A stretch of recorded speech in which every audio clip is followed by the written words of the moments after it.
Сегодня Денис реанимировал птицу от состояния шока. Сейчас расскажу как.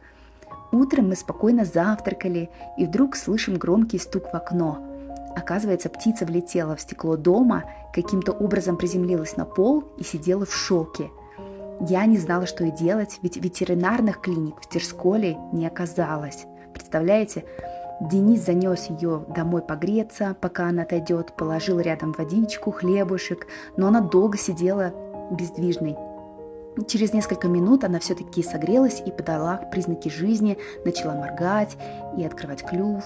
Правда, вылетать еще не была готова и прям вцепилась в руку Дениса.